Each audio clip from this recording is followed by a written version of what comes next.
Okay, sound check again. Is that okay at the back? Yeah. Brilliant, thank you. Okay, so my name's John. I've been in the north for about 10 years. And I think when I meet people outside of work, a very logical, sensible question they'd be asking me now is, okay, fair enough with the accent, what do you do and what brings you to this part of the world? The first part of that answer, which is I'm a scientist, tends to raise an eyebrow because the accent doesn't necessarily go with that. When I tell them the second part of the answer, which is I tend to work on oceanic species such as sharks, sea turtles, bass and sharks, then the other eyebrow goes up. They're sure I'm pulling their leg. So if I've done my job half decent, at the end of this talk, A, you'll believe I'm a scientist, and B, you'll believe it's not a daft place to be a marine biologist. Now, this is my starting point. The problem with the ocean is that it always looks good. Virtually everybody, especially when we live on an island, we've got the perception that if you've had a tough week at work, something's wrecking your head, everyone likes to walk their dog on a beach to go out to enjoy it. It's tough when you're looking out at something which can actually give you a bit of peace inside your own head to actually go, sure, maybe there's problems out there, maybe that's a little bit wrecked.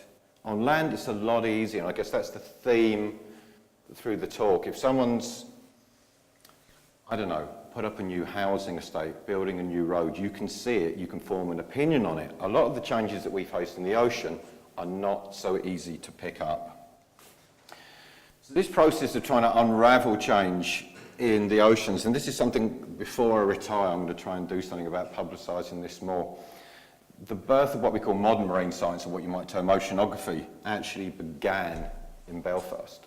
There's a fellow here called Charles Wyville Thompson, who was the first ever professor of zoology at Queen's University, Belfast. Now, to marine scientists, this cruise which left with him in charge, the Challenger expedition, which is what the US shuttle programs were named after, was the first time humans had ever gone out to actually do it in earnest. We're sure we've been gathering data from the sea for hundreds and hundreds of years, but to actually go out and say, no, we're going to do it in a methodological, scientific way, all started in this part of the world. And since that time, I guess, over the last 200 years, marine science would have really been driven by, I guess, two main things. Primarily, first of all, let's say derivation of wealth and sustenance, global trade, fish and chips. Why is that one of the national dishes? Because in the Industrial Revolution, when we moved people from the country to the big cities for the first time, almost on a scale never seen in human history, we couldn't get enough protein to them. So fish became the obvious reason to do it. Then there's the other side of things, the pure curiosity. It's a fascinating environment, it's alien, it's weird, it's wonderful, it's scary, it's everything. So we'd always been working away on just trying to figure out what was going on. Where that changed, I think, in a lot of people's minds was, okay, it's not just about wealth, it's not just about food, it's about maybe we've misjudged this system. Maybe there is a limit to it. It was perceived, the fishing policy for hundreds of years was based on the ground. It's physically impossible to remove all the fish from the ocean. It's 71% of the planet. You simply can't do it. One of the main, most phenomenal fishing grounds on the planet was the Grand Banks, which lies off the coast of Canada in the Atlantic. It's a lot of the reason why European settlers first went over, the Portuguese and the French in particular. In the 1980s, the absolute inconceivable happened, and the fishery totally and utterly collapsed, which put the entire kind of Atlantic seabird or Canada in a huge problem. These aren't just random images of angry people that I Googled. It really considerably went off in that part of the world. The stock still has not recovered all these decades later. But it wasn't just that. What we actually realised that kind of shift was indicative of what's going on in the wider ocean. Human populations within my own mother's lifetime have gone up short from 1 billion over to 7 billion people. That is a lot of people on the planet. We've also got extremely good at catching fish. This isn't a fisherman bashing talk by any means. It's a simple demographic thing. We are eating a lot of fish and there's going to be more and more of us. What has happened, a very famous Canadian biologist flagged up a guy called Daniel Pauly, that what was happening across the world's ocean is this process of what we call fishing down the food webs. Once upon a time, we went for the big critters, the cod, the pollock, the haddock, the tuna, We moved down towards the herring, towards the mackerel, towards the anchovies. Today, mostly in Northern Ireland, our fisheries are down here at the seabed, going for something called nephrops, scampi, okay? This has happened around the planet. And to give you a scale, it's going to get happier, but this is really, it's happening without many of us actually realizing it.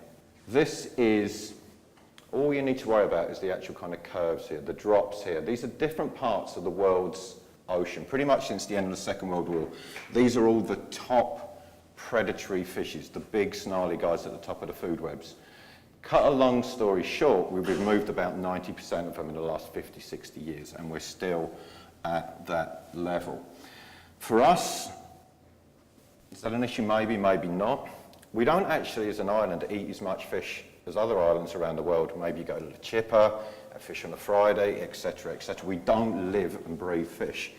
Parts of the world where I've worked, across Africa, across South America, this is the staple. This is something that people eat in 2 to 3 times a day.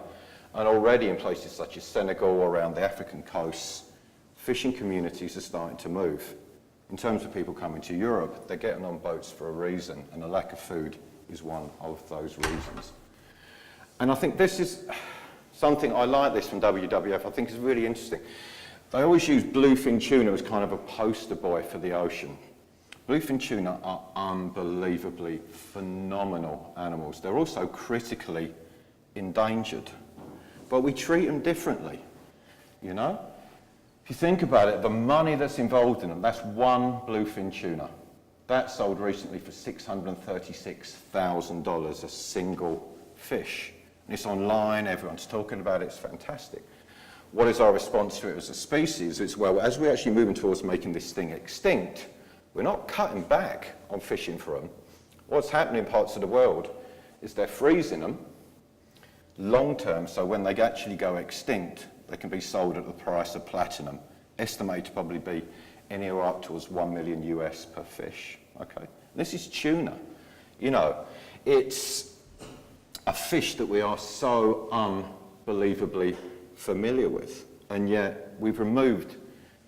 I was working about 10, 15 years ago out in the Indian Ocean, out in the Seychelles, and on an average they're catching about 700 tons of tuna a day there. 70% of that comes to the UK. We've got an obsession with it. So I'm not saying don't eat tuna. I'll point towards the way we can do it, but it's an issue. And it's not just an issue in places such as the Indian Ocean. These critters are here. I mean, that's not a huge bluefin. That's a pretty big bluefin. That's County Donegal, okay? So these things are here on big, big, big numbers, and they're coming back in fairly significant numbers in Ireland, Northern Ireland, across the whole island. There's no effort to actually start fishing these at the moment, but we are working to figure out why they are coming back into our waters. And what's the connectivity? The tuna that we have go to Canada, they go to the US, they go to Brazil, they go to Spain. So it is a complex problem trying to actually pull all this together. Is there a solution to that? Maybe. We're getting a little bit closer. So I'm what you would term a pelagic biologist. Pelagic just means the open ocean. And there's a weirdness in kind of the laws of the open ocean. On land, very well developed conservation policy. We tend to then just move it into the sea. So there's a concept called Territorial Waters, which go out to about 12 miles away from where we are. Most of the law occurs within about 12 miles of our coast. Once you move into the open ocean, it's a free-for-all. There's actually no regulation on actually what, it's no man's territory. You can take what you want. To an extent that we're actually, without any sort of legal implications, we can mine hydrothermal vents. They're being mined at an extraordinary rate at the minute. If that was on land, hydrothermal vents would be more protected than some fella riding a white rhino around the Taj Mahal. You know, it'd be incredibly protected, but it isn't in the open ocean. Wonderfully, pretty much last week or so, people have got together via the UN and have started to make some ideas, some regulations, some thinking about, okay, maybe it's no one in particular's property, but it is all of our property. Other things you can do, so I'm not picking on tuna, all of us eat tuna pretty much. But you can make some strong ethical decisions about it, and there are some tools to do it. I use these myself, and I'm not even being patronising about it. Fisheries is so complex to try and figure out what's ethical, what's not ethical. but there are things that you can do to do it, and it's making a difference. Every single supermarket is making a big fuss about our fish is sustainably sourced. We can just simply, by buying flipping fish fingers for your kids, drive a little bit of momentum in the right direction. Other things, a really unlikely saviour that's actually helping to restore fish stocks is something we never really thought of. So this is kind of the prey aspect for it. Tuna eat jellyfish, sea turtles eat jellyfish, lots of things eat jellyfish. But we didn't realise on what extent. And what we've kind of done on this paper, it's almost what we call the gingerbread house from when we were kids. So you're talking about a house that you can eat. And that's exactly the relationship between fish. So these things that we're almost programmed from being kids to go, they're going to sting you, they're going to electrocute you, they're evil, they're slimy, they're everything. If you go out to the Irish Sea, if you find any of these jellies, these ones are called compass. This picture is from the Irish Sea. Underneath every fish you're going to find 7 cod, 7 haddock, 7 pollock. They are doing an incredible job at actually protecting and helping us restore our fish stocks.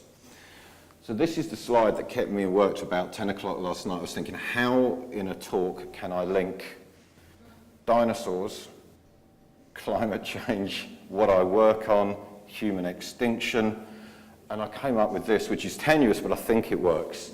So strangely, there is a link between giant reptiles, jellyfish, and the island of Ireland. Does anyone know what the largest reptile in or around the island is? Good man yourself. Yeah, leatherback turtles. They're absolutely huge. So we're not talking small animals, we're talking, biggest one ever recorded was about 916 kilos, 10-foot long critters, huge. Off the west coast, these are not a rarity. They're not up here by accident. They're very good at handling cold temperatures, and they come here because of these weird, that's called a pyrosome, it's a big deep sea jelly.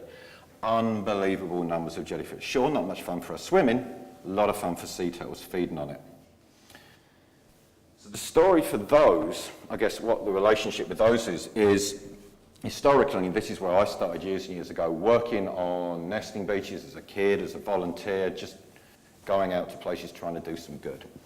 And it does do some good. A lot of people do a hell of a lot of good through doing this, by actually protecting the nesting beaches. The problem with turtles is that they only spend about 12 hours every 3 or 4 years on that nesting beach.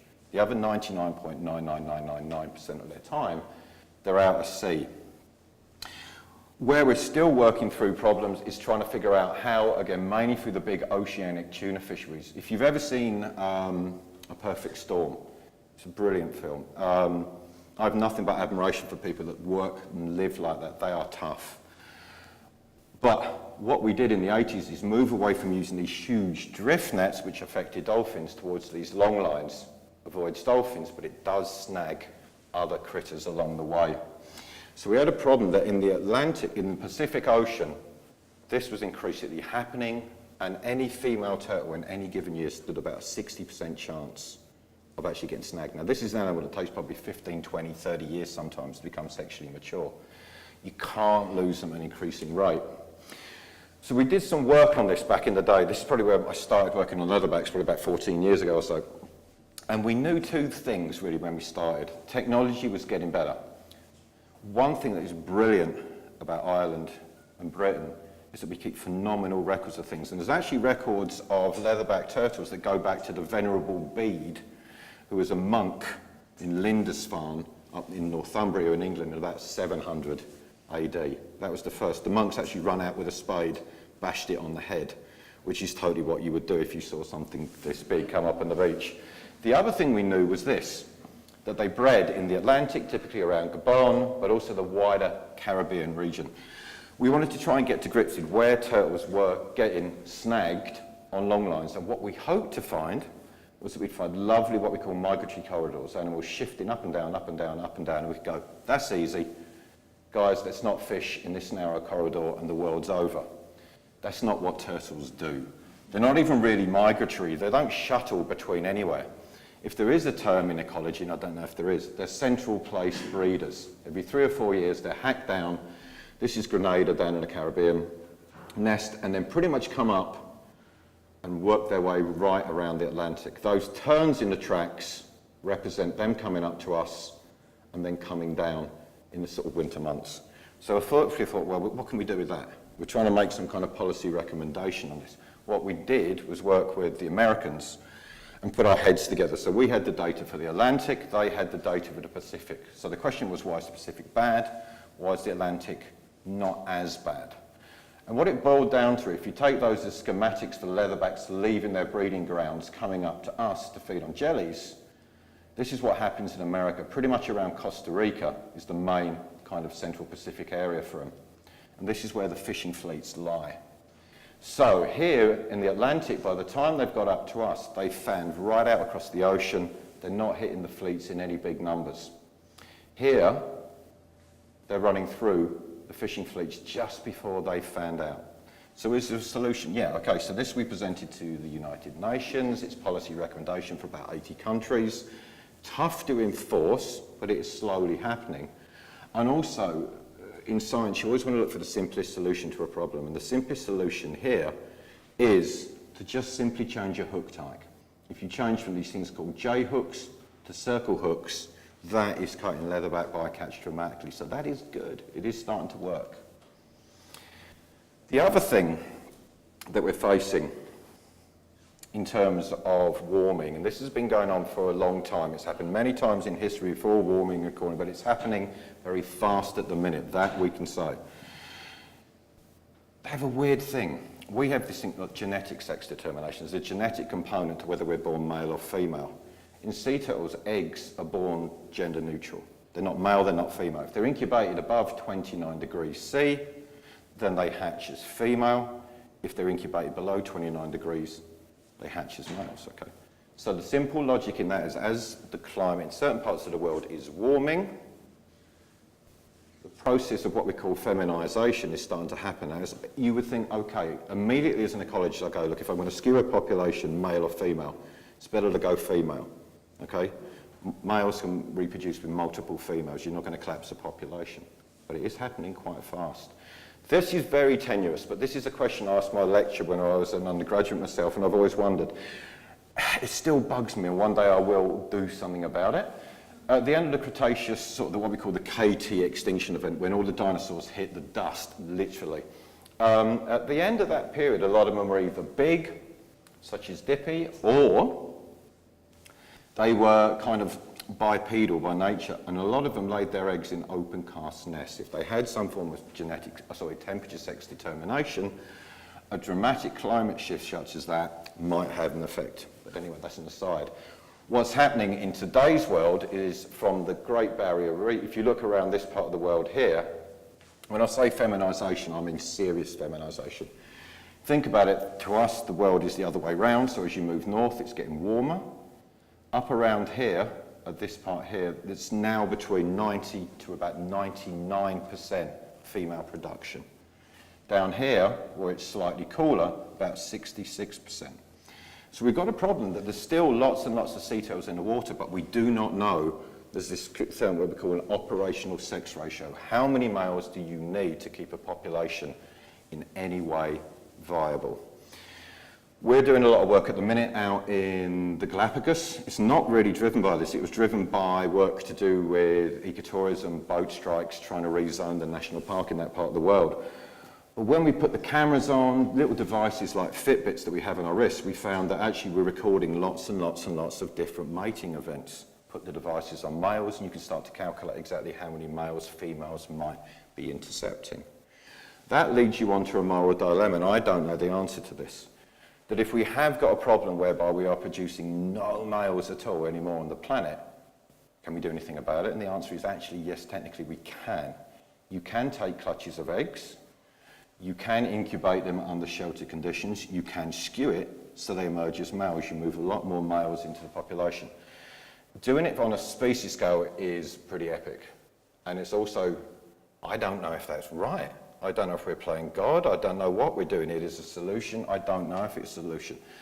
And a lot of science linked to climate change puts us in those kind of dimensions.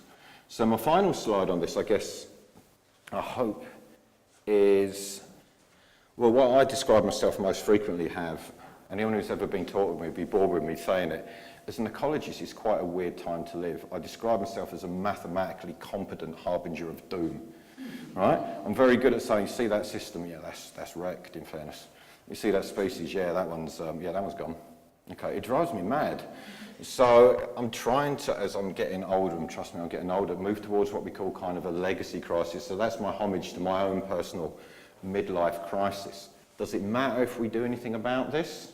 Does it matter? The ocean still looks the same, still looks lovely, we can still swim.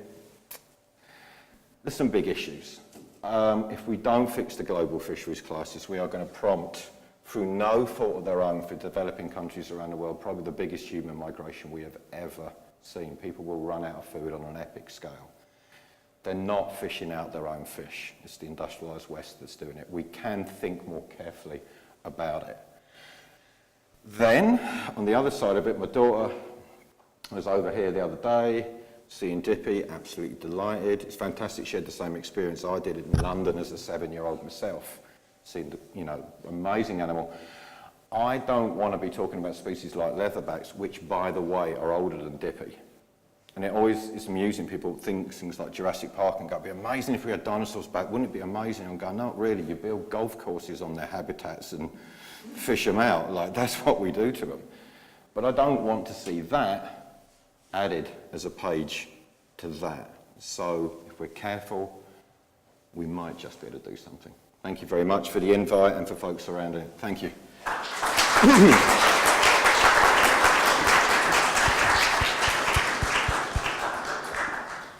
Thank you, Jonathan. That's amazing, actually, that those turtles are older than Dippy.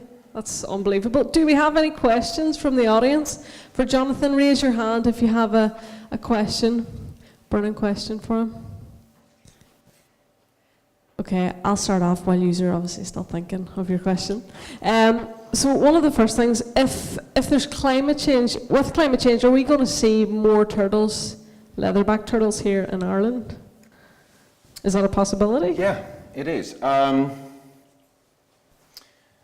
can answer that question, I guess, a little bit more, what I'd say, mechanistically. What we know is that leatherbacks don't like to push into waters too frequently beyond what we call, it's called a 15 degrees C isotherm. An isotherm is a line on a map or a chart that joins positions at all the temperatures, okay? So if you go back 40 years ago, take August, leatherbacks, that temperature limit would have been south of Cork. Okay, now it lies up around the Scottish Highlands. So their range has massively expanded. Are we seeing more turtles? Yeah, it's difficult to say anything like absolutely sequential in here because we're on the end of the Gulf Stream. The Gulf Stream is a wild beast. It's like a hose pipe with no one hanging on to the end of it. It kind of flicks up and down like this. So some years we get really warm weather, some years we get really cold weather. That's why our weather varies so much. But in the years when it does come up, yeah, leatherbacks, particularly the west coast, Kerry, Connemara, around there, unbelievable numbers, and now far, far, far more frequently. The question, if you link it through to predators and prey, is how will that affect what they feed on? Because if you get a differential response, if the jellies go the other way, then we've got a problem. But at the minute, yeah, the answer would simply be yes. We're far more in the middle of their range, whereas 40 years ago, we were right on the edge of their range. Is there anything we could do? I know obviously we're talking about temperature and how that might impact how many leatherbacks might visit us. Is there anything we can do to manipulate that? Maybe that would allow more turtle visitors, or is it purely dependent on the weather and the climate? Not that I want, one of those leatherbacks near Belfast, but. It's almost like saying, predicting the good day on the beach. Sometimes we get the best summers you can ever dream of, and other years we don't get the best summers you've ever dreamed of. If you are out on the west coast in the summer, yeah, it's not improbable that you've ever seen it. The maddest place, the biggest record I've ever, it was Cape Clear, again off Cork, and the Irish research cruises, so you can actually say it's valid, it's not some fella who said, saw about 25 in a day. So they are there. The problem is it's normally, you're not going out in your rowing boat, they're normally a kilometre offshore, But fishermen routinely see them. Where we don't see them as much, or the records aren't as big as we used to, there used to be the salmon drift net fishery in Ireland running out from all the coast. That's where the leatherbacks used to get snagged. Didn't kill them, but that's where we got all the records for them. But yeah, go out on a nice day and you never know. Not Belfast, though. Not yet. Do we have any questions from the audience for Jonathan? Yes, go ahead. Thank you so much. That was a great talk. Thank you. My question pertains to the feasibility of fishing quotas within domestic territories, specifically about how feasible they are in terms of. I've read papers that insist they're the be-all, end-all of marine conservation, and some that take the pessimistic recycling stance and say because not everyone's doing it, not everyone can do it, they don't. Like, how feasible do you think those are in terms of fishing conservation? It's so hard. I'll tell you some things first of all. There's a fellow in an office next to me at Queen's called Keith Farnsworth, and he comes from that Scottish Presbyterian Kelvin maths god kind of world. He's an astrophysicist by training. He's the person that works on the fisheries. That's how complicated it is. It's difficult. No one knows what's about to happen, the word ending in "zit" that I'm not going to mention. I'll lay that on the cards. I'm actually, I am pretty pro-European, let's put it that way, but it's not actually something I think the fisheries isn't its greatest achievement. And the problem is that we're human beings and government ministers have to go in and come back with a good deal. When you have so many companies going in and getting a good deal, we all come back with a little bit more than what we should.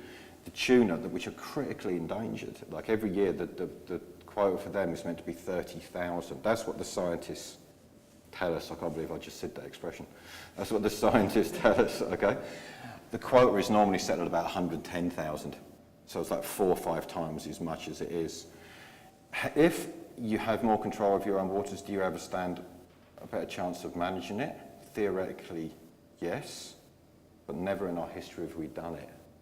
I think there's lessons to learn off the Icelandics. For some reason, they seem to have, in terms of cod and quotas such as that, they're one of the few countries in the world that really seem, there's other things they do I don't approve of, but in terms of cod, they seem to have, and they gave the Brits, myself included, a slap in the 70s for actually not doing it right. So I think maybe if we listen to a few more folk and don't get so much into the doctrine of like, now we're in charge of whatever it is, our own waters, we know best. We're good at blaming other people. Do you know, we'll have to blame the Spanish and the Portuguese and the French for nicking all our fish. They put a few nails in the coffin, in fairness, but realistically, the 200 years previous, we kind of built the coffin. So yeah, I am hopeful, but I don't, let's not be arrogant about it and let's ask our people who do know what they're doing. Yeah. That was a great question, thank you.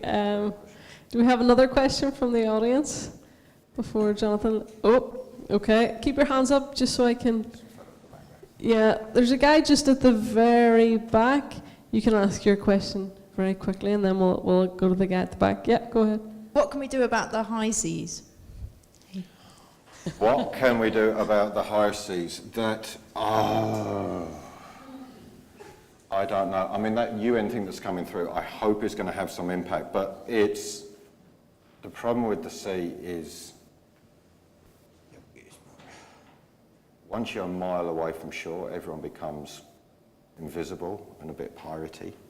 And it's the unregulated fleets that's the real things. I mean, I've seen people stuck on boats out in the open ocean, you know they haven't set foot ashore. So we might regulate it, the EU might regulate it, the Americans, the Canadians, but that's not the global proportion of the things. You need policy. The fact that we're changing the law of the sea, first of all, from something which was so outdated, it was kind of laid down by the Germans, the French, the Brits, 110 years ago, when never feasibly were we going to be going out fishing in those kind of areas. It's glad that we finally acknowledge that we do need some policy, but it's the same as like being in central Siberia and saying you can't cut down a tree. Do you know what I mean? It's the policy's there, but sure, if you need a tree. I don't know. The one thing that might happen, I don't know what my own thoughts on this are, the technology that's needed to catch tuna is getting extraordinary. So when we were out in the Seychelles, there's quotas, going back to your question, we misused very badly in a way out there. But they said, listen, the quota for like 100 years ago was this is how many tonnage of fish we were catching, we're still catching the same tonnage of fish today. It's grand. The thing is, like 100 years ago, they were catching it, a fella with his dad and one line was catching. Now we're going out something that looks like Starship Enterprise with 2 helicopters you know, and going, oh yeah, but we're catching the same amount of fish. I'm going, you weren't even trying back then. Now you're really, really trying. So policy is one thing, and then maybe if commercial extinction is how far commercial extinction lies above absolute extinction. Commercial extinction means it's no longer profitable to go out looking for them. You cannot make a return. These ocean-going vessels are they're enormous. They're enormous. They need a return on their running. So there might be a point whereby people just think it's not worth it anymore. And then that gets towards that not fishing down the food webs, fishing what we call fishing through the food webs.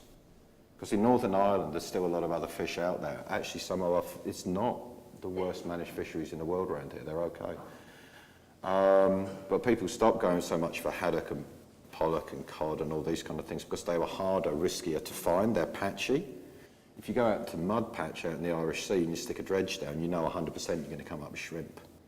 So they deliberately targeted. So when it's profitable to not go for the big pelagics, then maybe then, if they recover.